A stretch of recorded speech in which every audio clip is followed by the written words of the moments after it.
Welcome to the Real Comic Heroes Podcast.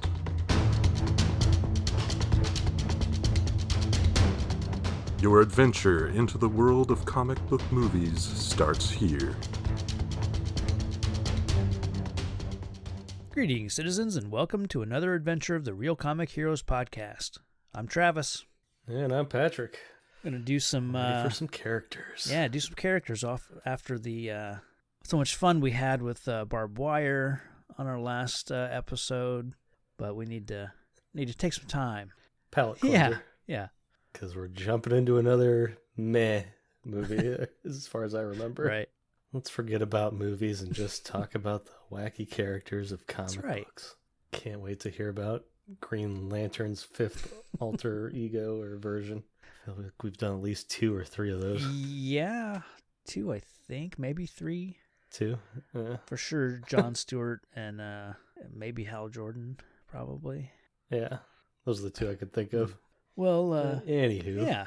Should we start with, looks like the first one we'll have to talk about is number 4. Whoa. Yeah. Which I think I know who it's going to be, just based on kind of the spots that are left. Barbed wire. Yeah. Number 4.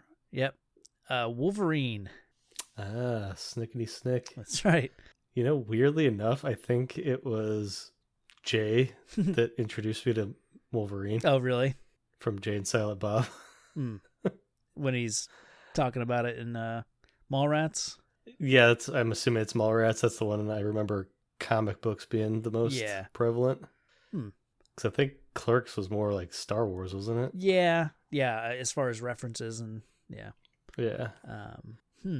Because I don't think I really paid attention to the cartoon until after I saw Mallrats. Oh, okay. Huh. I guess the cartoon definitely turned me on to the X-Men and Wolverine and I got into the trading cards. You know, that's kind of what got me into comics because some classmates were we would trade, comic book trading cards, and there was like an X-Men series, like a 1992-93 X-Men series of cards, and I remember getting some Wolverine cards and then starting to slowly buy comics, a little bit here and there, and a couple of my first comics were Wolverine. I know for sure Wolverine number 50 is one of my earlier books.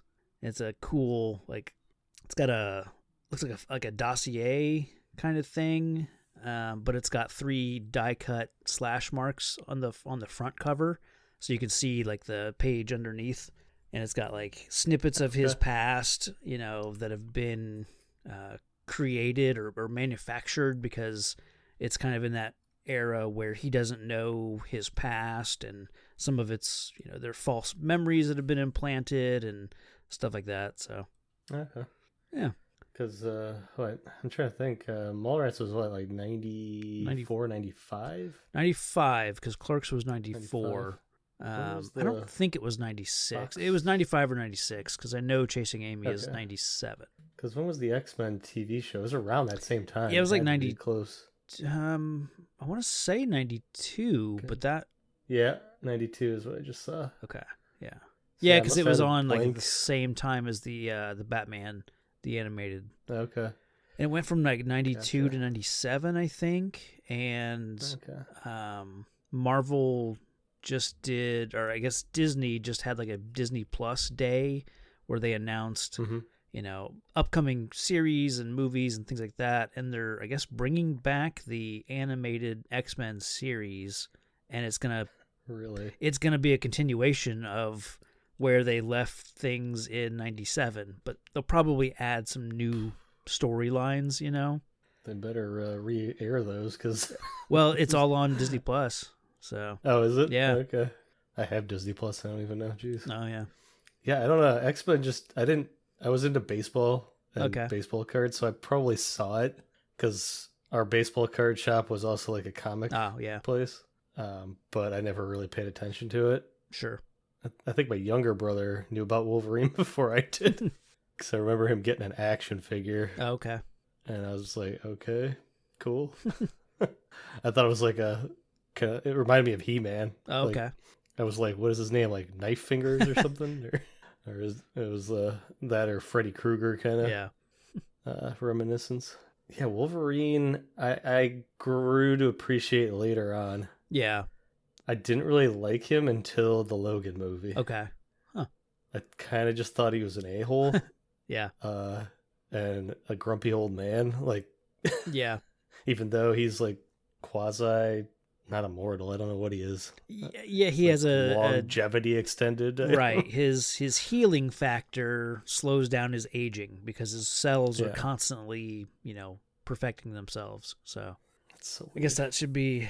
We should talk about like his power. His mutant ability is his healing factor and his enhanced senses. Sight and smell and things like that. So I never quite understood that part. Yeah. Like, I thought it would just be healing. I didn't know he'd have this random sense enhancement as well. So I thought him and Sabretooth were like brothers. They have a weird past. Because they're similar. Yeah. I think they've retconned it a few times and changed things. I know in let's see, one of the movies, X-Men. Like, they know each other. I don't know if they're brothers though. I can't remember. X-Men Origins Wolverine. They show them to be like stepbrothers. But they're typically they don't really have a family connection. But again, I've read a few versions where Sabretooth was his like stepfather, or things. They've gone back and forth a few times. I feel like he's a complicated character that nobody thought through. Yeah, because for so long he was just a character he didn't know what his backstory was. And so if they it's true. Yeah, I didn't think about that.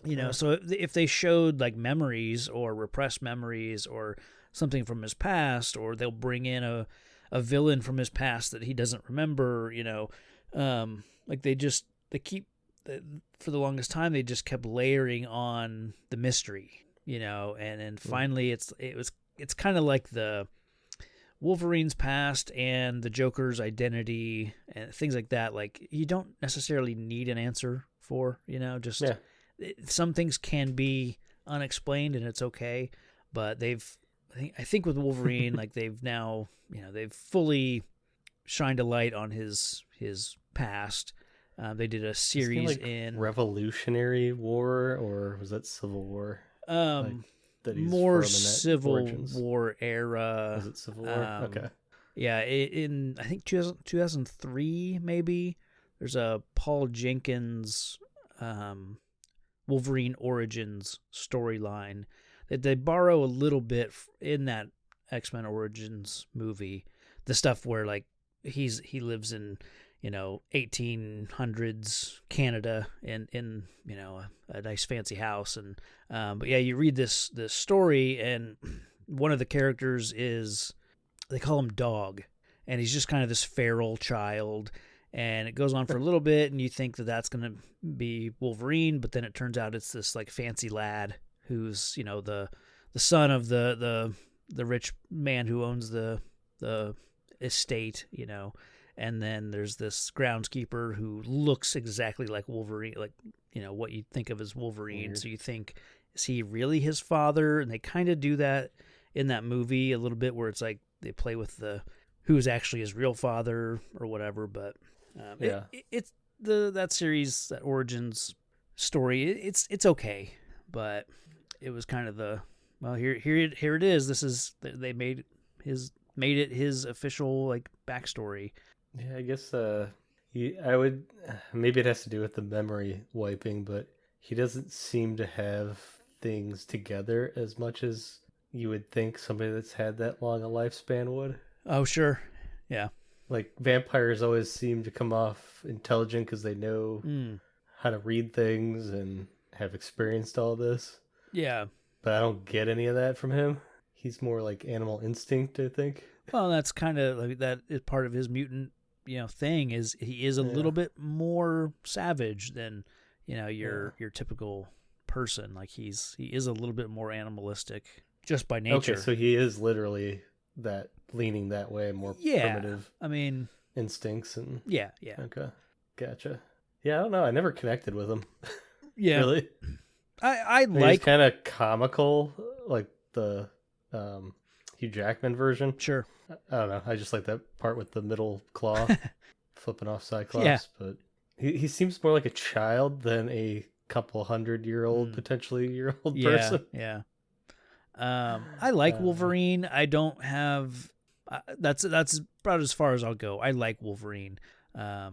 I've really liked him in some things that I've read or watched or whatever.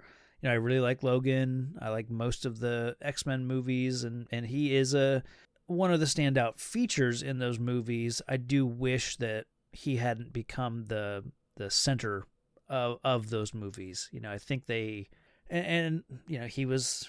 There's a reason he's number 4. He is the most popular X-Men character, and so it's no surprise that once they got to making movies that they'd want to ride that star, I guess. But I like what Hugh Jackman does with the character. I'll be interested for sure to see what they do with him in the MCU X-Men stuff. I know it sounds weird, and I don't think I've said it on here. My fan cast for a Wolverine is Daniel Radcliffe.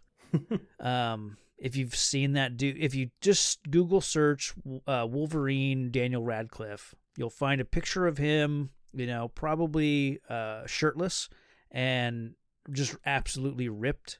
And he's a dude that can get pretty hairy. He can grow some facial hair.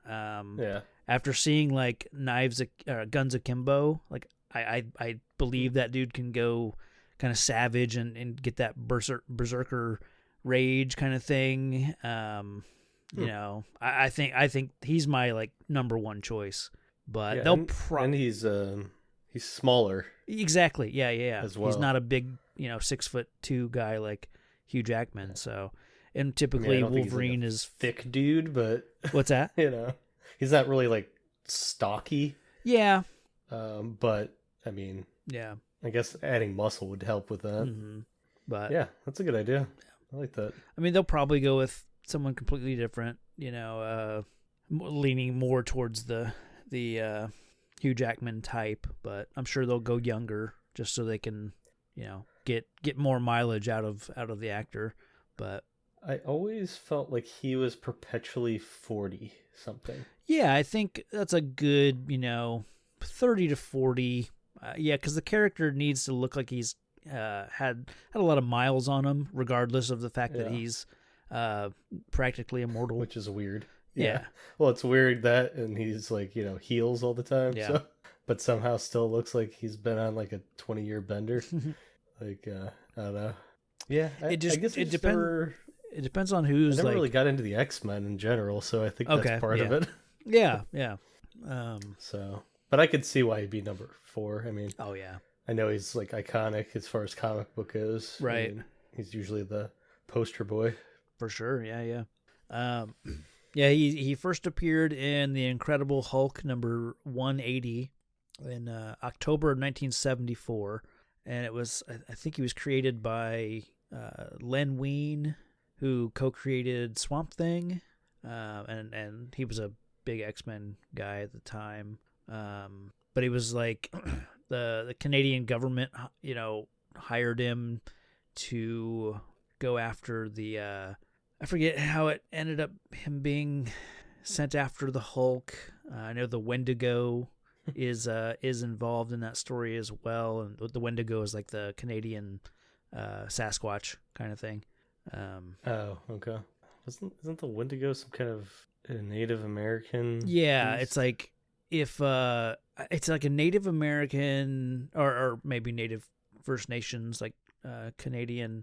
It's indigenous Canadians. Or? Yeah, I think it has to do with if you cannibalize somebody, like you kill someone and eat their flesh, you become a Wendigo. So it's like it's kind of so it kind of mixes in like the werewolf type idea of someone turning into a Wendigo, but it's specifically if you commit the sin of cannibalism and something like that, but you're it's also kind of a Sasquatch type thing. But yeah, I can see that being a problem anywhere it gets cold. Yeah.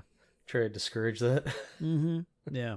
Yeah, I think what I think of Wolverine, I constantly think of the Punisher. Okay. Yeah. I don't know if it's like their general kind of like rough demeanor, but they're cut from the same cloth. Like I kind of put those two in the same group. Yeah, I think that's fair. Yeah, there's a few guys like that they would have a beer together and go their separate ways and probably never say a word to each other. Mm-hmm. So yeah, I don't know. I don't necessarily have anything else on Wolverine. Yeah, no, I'd be interested. I gotta look up that Daniel Radcliffe Wolverine thing now because now I'm just intrigued. Yeah, he's my top choice, but I doubt that's gonna happen. I think he's even commented on it. I think he's been asked about that before, and I think he's like, it'd be cool, but I don't think it's gonna happen. So okay, yeah, I could see that. I saw the shirtless Radcliffe. Yeah, man, he looks roided out. Yeah, Lord, he's one of those dudes that has like weird abs. Yeah, and I see one with him and a stogie and a claw. Yeah, that doesn't look right. Okay, that'd be interesting. Yeah. Okay. Moving on. Yeah. How far are we fallen from 4? Actually, number 1. Oh, Jesus. Yeah. Wow. I mean, drum roll. I'll type in number 1, but I'm pretty sure we all know who it's gonna be. Dun da da da. Man. It's a bird. It's a plane. Hawkman. Look, yeah, it's Hawkman. Number 1, Hawkman. No. Of course, it's Superman. Yep. The problematic, overpowered superhero that needed a green rock to tamp it down and make it worth watching. Yeah. He's. It depends on which version you get, but sometimes he's so basically a god. Yeah. Sometimes he's unstoppable. Sometimes he's. It just depends on Batman can beat him. Yeah. Yeah. He's Superman. the one that started all this modern superhero business. For the most part, yeah. Like from a mainstream point of view, right? Like he said, the longest. Superman definitely deserves and gets a lot of the credit for like being the first superhero, but there were other characters, like even like the Shadow, Dick Tracy, those kind of characters that were around before. But yeah, I mean, Superman for sure is a big deal. Going back to Action Comics number 1 from June of 1938. Which actually I think hit the newsstands on April 18th, my birthday, because that's one of those like what happened on this day kind of thing that like what do you share your birthday with, and it's either I think that's what day it was actually released, but yeah, I mean Superman, he's got all the powers pretty much. Yeah, and in the 60s, the powers were insane. I mean, they were just doing crazy anything, There was a version where Superman could point at somebody and send a miniature version of Superman at them or something like that. God. It's real weird. I mean, think about like Superman 2, the movie, where he rips off the cellophane S on his chest and like it, wraps up Zod. And I mean, that seemed weird, but there are things in the 50s and 60s Superman comics that are, just bizarre powers. I highly recommend friend of the show, Rory, from his podcast Dog Hair Presents. He did an episode that was just about Superman's kind of weird powers. So I highly recommend checking that out if you want to see what kind of stuff they just, I think, threw at the wall to see what sticks, Yeah, I mean, I was already thrown off from the movie where you can switch the rotation of the Earth to somehow turn back time, right, and not destroy the Earth. Well, but that was a poorly visualized. Like that was just him going back in time. The Earth didn't actually physically, start rotating the other direction. Yeah, it's just the way it looked. It was just I know, yeah, ridiculous. Yeah, I mean, I know he's like he's kind of like the Flash, right? Speed wise, Where yeah, he I think goes so fast that he goes back in time. Or yeah. is that it's the Speed Force or whatever he's using? Yeah, I think he can also tap into it. I guess I don't. It's Superman, so it's that's kind how of I kind of took yeah. it. Just yeah, He could basically do Who anything. yeah. I still I find mean, it comical that the rocks do him in. Like, what's that? it makes no sense kryptonite? that the rocks can kill him. I don't know. I like the explanation because he is only as powerful as he is because of Earth's, yellow sun. The radiation from our sun is different than what his molecular, what his Kryptonian biology is used to from Krypton, which had a red sun. And so on Earth, he's powerful. On Krypton, he wouldn't be powerful. And so when you have chunks of kryptonite that, have the same radiation as his home planet, it just would weaken him to the point of being a normal Kryptonian. Like I like that science-y explanation behind it. I guess I just don't buy that a tiny rock could outpower the sun itself. Well, but radiation's a tricky customer. Yeah. I don't know. It's always been weird to me. Yeah. I would have thought you'd need a considerable amount to counteract the sun. And it sometimes makes it look like it's killing him. Yeah, I think depends on how long and how much and whatever. Yeah, I don't know. It definitely feels like, oops, we need to figure out a way to make this guy vulnerable. Sure. Yeah. And I've just resented it ever since I came to that conclusion. Yeah. So I like that he's got that Achilles heel, and another one is that he's vulnerable to magic.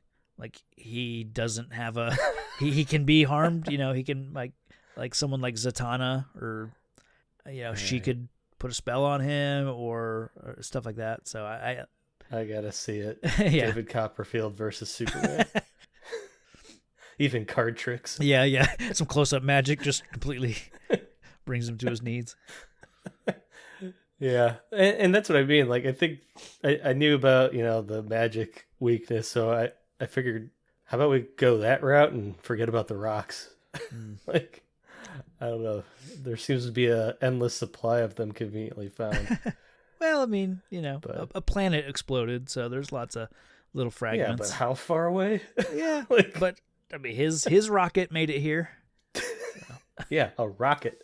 Yeah, not random floating debris. Well, but I think it was the meteorites started coming down once he was in his 20s or 30s or kind of once he was grown up. Like he didn't grow up with kryptonite being a problem.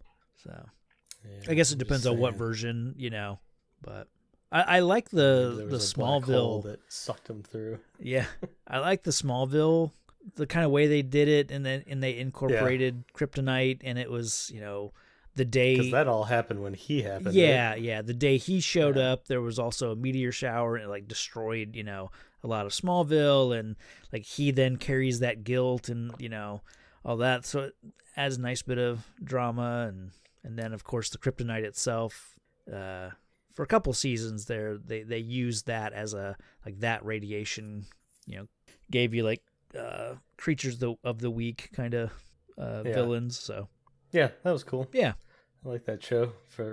I did too. I think it was probably 4 or 5 solid seasons of a 10, whatever it was, 10 seasons. Yeah, I think you 10 could seasons. Yeah, you could go through that and condense it down to a solid 4 or 5 seasons. But yeah, I think they should have transitioned to him Supermaning up eventually. Yeah. But alas, we didn't get that. I mean, there's so much Superman. I mean, that's where this podcast started. We talked about Superman and the Mole Man. Yep. The George Reeves version. I think before him there was a guy called Kirk Allen who played Superman in some serials or some real short-lived thing. Of course, Christopher Reeve.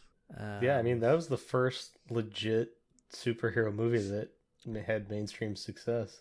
Yeah, for sure. Because it was rough going with Captain America there. Oh, yeah.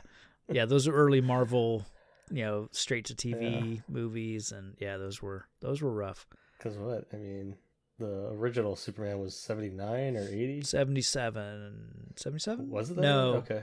No, it might have been 75. That early? I think.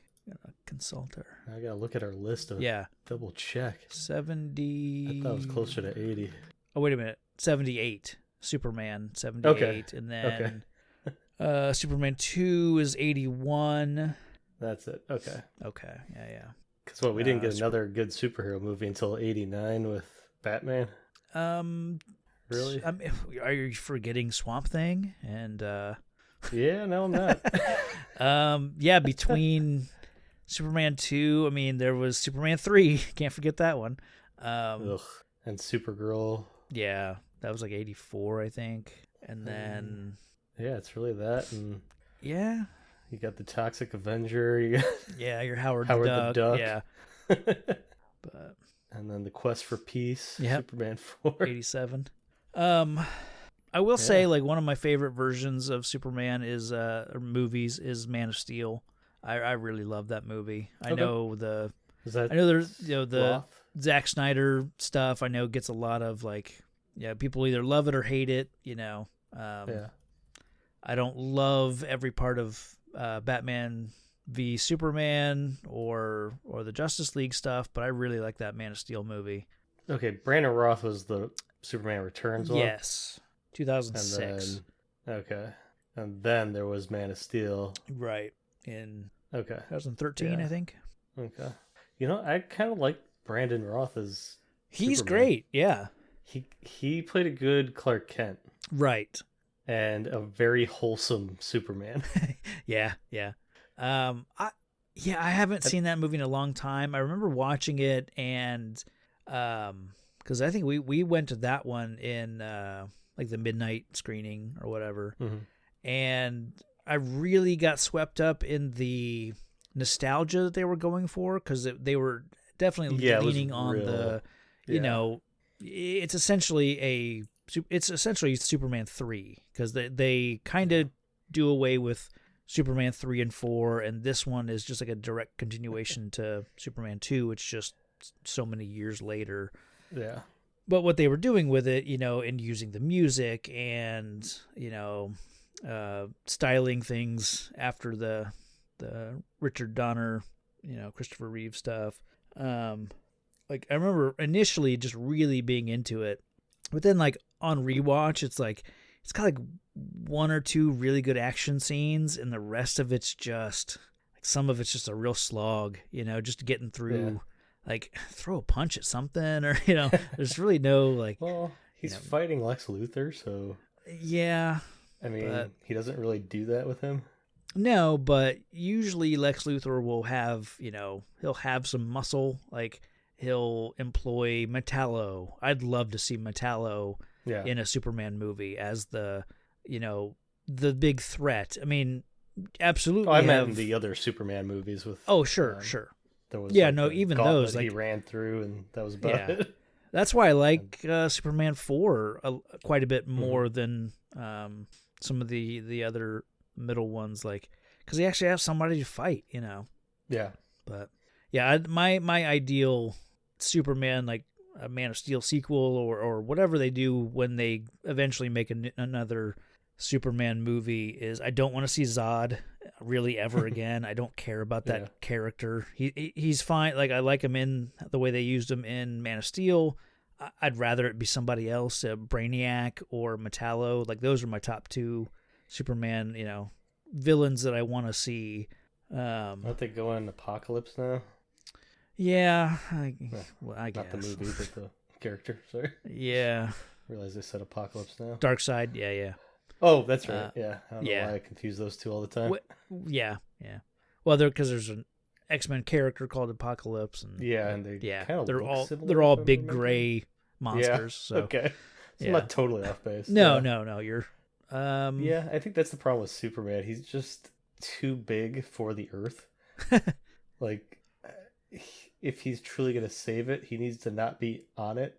I feel like the amount of damage that could be inflicted by him fighting somebody that's of decent caliber would be catastrophic. Yeah, that's why that Man of Steel got so much flack when it first came out, because they destroyed half of Metropolis, you know.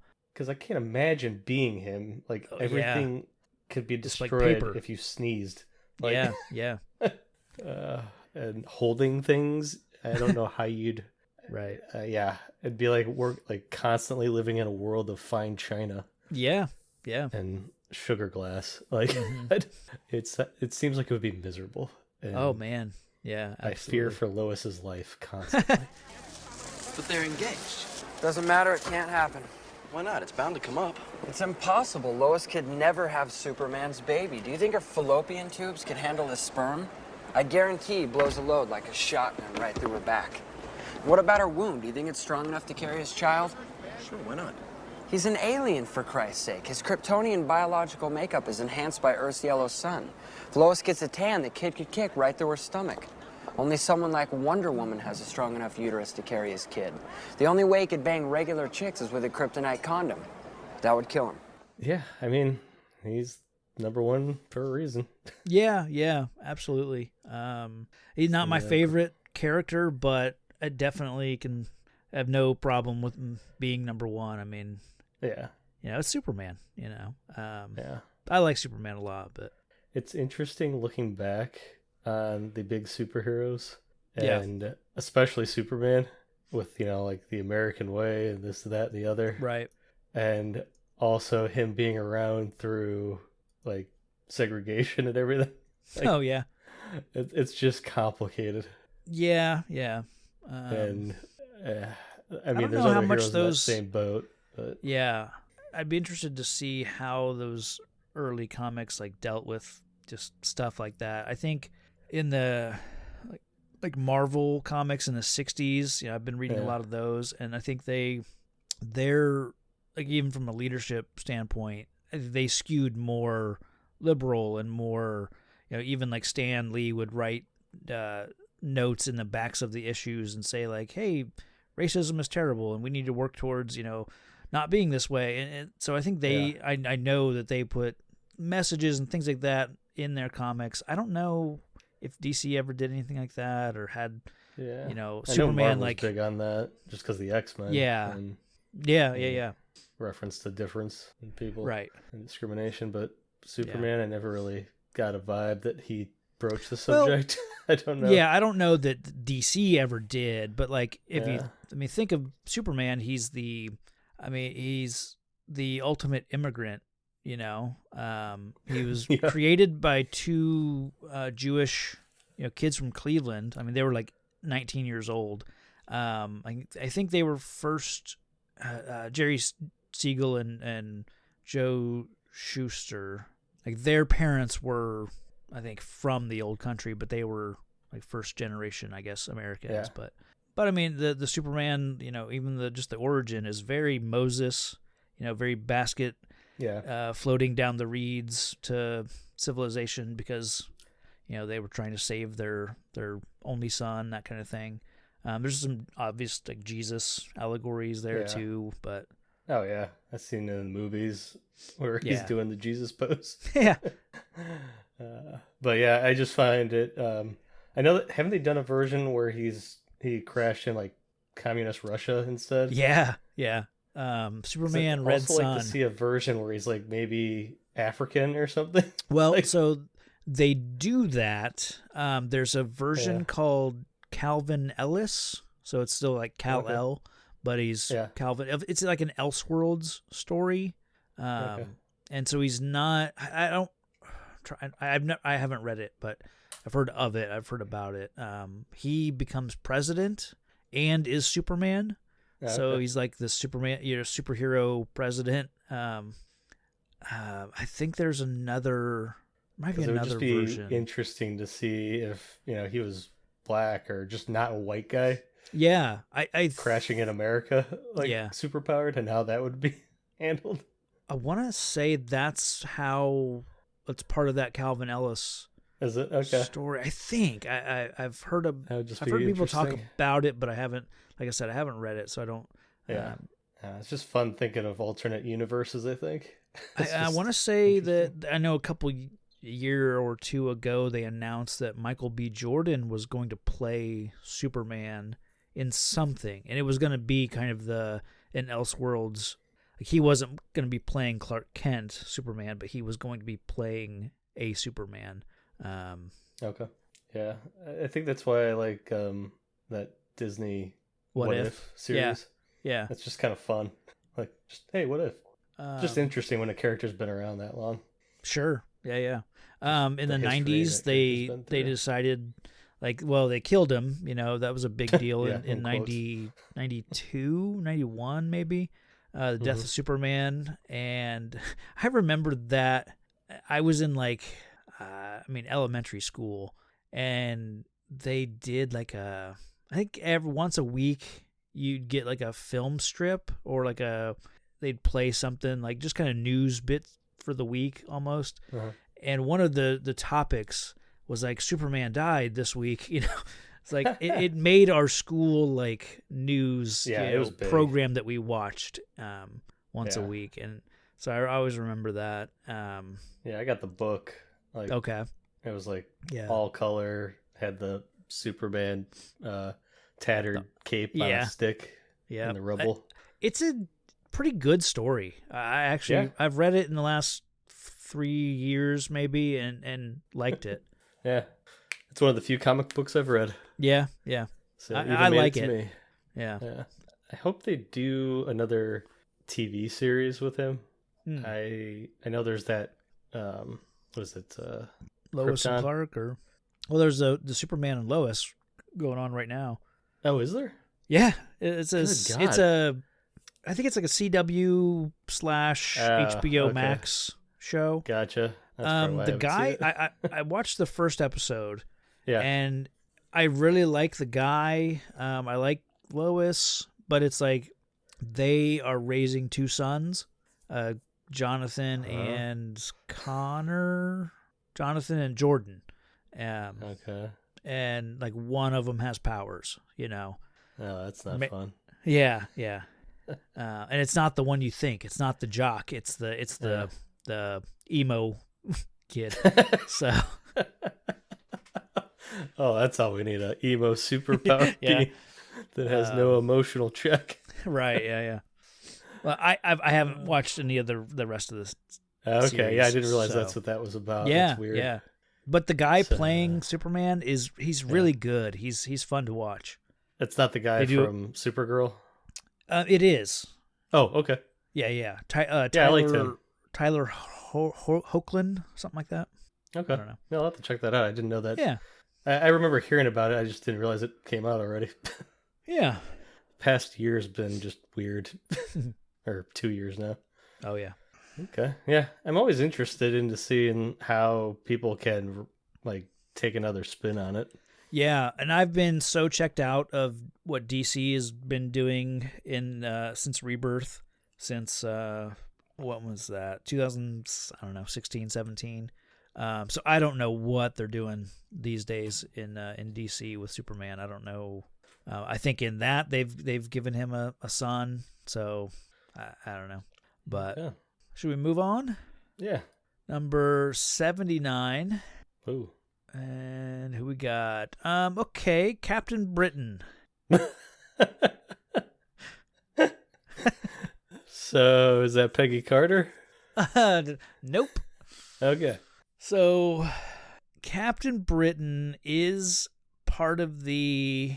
I always thought of him as an X-Men character because he's usually a part of Excalibur, like the British, X-Men team. Okay, so he's not like Captain America era? Well, yeah. I think he basically is. He's Britain's version of Captain America, so Captain Britain. Let me see what it says here. America has Captain America, so it's only fair that England has Captain Britain. But Brian Braddock is no mere super soldier. He's empowered by the magic of Merlin and his daughter Roma to defend England from threats both mystical and mundane. says these days Braddock leads the members of MI-13, and as the only Marvel hero to receive the benefit of Alan Moore's pen, Captain Britain enjoys very rarefied status of the Marvel Universe. So yeah, and first appearance, Captain Britain Weekly #1 from October 1976. I always thought Captain Britain, or Brian Braddock, I always thought he was a mutant, but I might be wrong about that. I know his sister is a mutant, Betsy Braddock, and she is Psylocke, the X-Men character. Olivia Munn played her in one of the X-Men movies. Well, apparently Henry Cavill and Orlando Bloom want to play him. Yeah, I hope that doesn't happen. I'd rather have Henry Cavill, if he's gonna join the MCU. I'd rather him play Hercules, but the Marvel version of Hercules, anyways. I don't know much about Captain Britain. I've not read much Excalibur. I thought he was a mutant, but I guess not. Yeah, he's like a magically imbued super being. And I know that there's a Captain Britain Corps, because I've read some modern X-Men comics that have dealt with Captain Britain and the various powers. It's all very, for me, very confusing. I tend to skip the Excalibur issues, but yeah, it's just not really for me. So I don't have much on Captain Britain. I think now the current Captain Britain is his sister Betsy Braddock. She's Captain Britain right now, as far as I know. I'm a few months behind as far as Marvel goes, but last time I checked in, she was Captain Britain. But yeah, for the What If, they do Peggy Carter becomes Captain Carter, which I think is crap, because I think she just should have been called Captain Britain. Just use the name, because it's a perfect name for that character. Made sense to me. Yeah.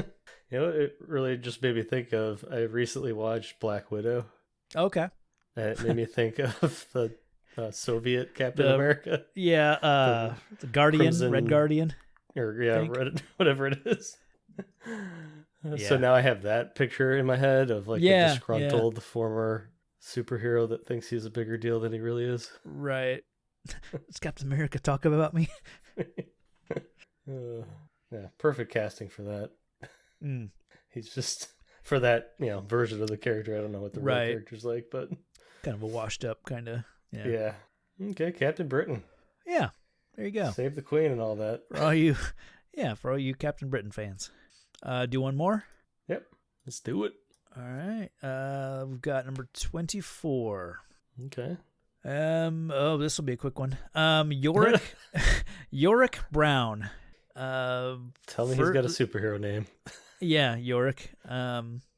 This might ring a bell. First appearance, Why the Last Man, #1, September of 2002, which I want to say, going back to like 2000, I don't know, 9, 2000, maybe even further, 2005, 2006, they've been trying to get a Why the Last Man movie, TV show in the works. Like, they wanted Shia LaBeouf to play him, and then they finally, I think this year, came out with a Why the Last Man series on, I don't know, Prime. I don't know where it was streaming, but after all this, like, we're finally getting Why the Last Man, they canceled it after one season. So I don't know if that sounded familiar to you at all. I don't know if you've heard of that show. Nope. Oh, okay. The only thing I know about it is he's the last man on Earth because some virus came through. It wiped out all the men and left all the women. And it's like the Y, I think, is it males that have I'm Y reading chromosome? the Y. Oh, okay. I'm reading the Y. It's hilarious. Yeah. It says, let's see. It has since been learned the only reason he survived the plague is due to the fact that he owned Ampersand, a capuchin monkey who survived the plague. Handling Ampersand's feces and cleaning him up gave Yorick resistance to the plague as well. Oh my god. That's the best origin story. Nice. All right, I'm on board. I want to see Okay. Yeah, so it's like I other than that, I don't know what the premise of this the series really is. I don't know, like he doesn't have, he's not a superhero. This even says like Yorick is hardly a superhero, but he is one of the most complex and endearing characters in comics. So I don't know. I think I was too young for it when it came out and just wasn't interested, and then just never got into it. I have to read you his abilities. Oh, okay. Escapology. He's an escape artist. Yeah. Prestidigitation. Okay, he's good at sleight of hand. Okay. So close up magic. Superman. Great. He's a magic geek. Yep. And then the ability of average strength. Yorick possesses the strength level of a man his age, size, and weight who engages in moderate regular exercise. That's great. That's fantastic. I'm on board for this. It's kind of like that. What was that show with Will Forte, who thought he was the last person on Earth? Last man on Earth. Yeah. Is it? Yeah. So it makes me think of that now. Yeah. Yeah, I think it should be Will Forte. There we go. We're done. We've already seen it. There you go. So yeah, average strength is his ability. Nice. God, best one I've seen so far. So basically, it's Chris Angel. I guess. I saw a picture of the TV show. He's got like long dark hair. Oh, okay. Kind of gives a Chris Angel vibe. Okay. Yeah, because he's got a straight jacket on and everything. So, oh man. So yeah, Yorick Brown. Hardly knew. Yeah. Ooh, he's 41 now. Born 1980. I'm surprised he's that high up. Yeah, I know people really like that series. So. Really? Yeah. Okay, maybe it's a big cult following because mainstream it is not. Yeah. It's interesting. Like sometimes those kind of indie characters, I think sometimes people really want someone who's not a tights wearing superhero, and so when someone comes out with a character that's just kind of different and unique, people really latch onto them, and so it kind of makes sense. But right. Well, yeah. That is about it. I think so. I think we have for Yorick. Yeah. Yeah. It's been about an hour, so we could probably call it there. That was a good list, though. In my notes, I wrote Captain America. It was a weird list, that's for sure. Yeah. So we got Wolverine and Superman up front, and then Captain Britain and Yorick in the back. Yeah. So it's a but we went list. for like 40 minutes on Wolverine and Superman, so so we're good. Do you? I wanted to recommend something. Okay. I just started watching Letterkenny. Okay. Have you ever heard of it or watched it? I've heard of it. Yeah. Okay. I always thought, like, when I would see like memes or photos of it or references to it, I always thought it was the Trailer Park Boys. Yeah. Which I've not seen. But I just kind of thought the characters were all from the same thing, Gotcha. But lately I've been seeing these clips from Letterkenny, and they're just really funny. Like, it's just some really witty dialogue, and very fast paced. You don't expect it to come from like these. The main characters they're all like Hicks from Canada, very very rural Canada, but they're just using very like encyclopedic dialogue and stuff. It's really fun to watch. Very fast paced as far as the delivery, kind of like a Gilmore Girls, like the very fast paced dialogue. So that's funny because I heard about it from Jason Mantzoukas. Oh, okay. The whatchamacallit? How did this get made? Okay. And he liked Gilmore Girls, so that makes sense. He would like that too. Yeah. I'm like 3 episodes in, so I'm not far enough to like really recommend the but it's got like 9 seasons, I think, all on Hulu, so I'm gonna give it a shot. So nice. Yeah, I've heard good things. I've just never actually seen it myself. Yeah. I guess for me, I've watched I think it's 5 episodes into Star Wars Visions. Okay. On Disney Plus, where it's kind of like original stories in the Star Wars universe, but with like an and anime. They use a different feel. style of animation. Yeah.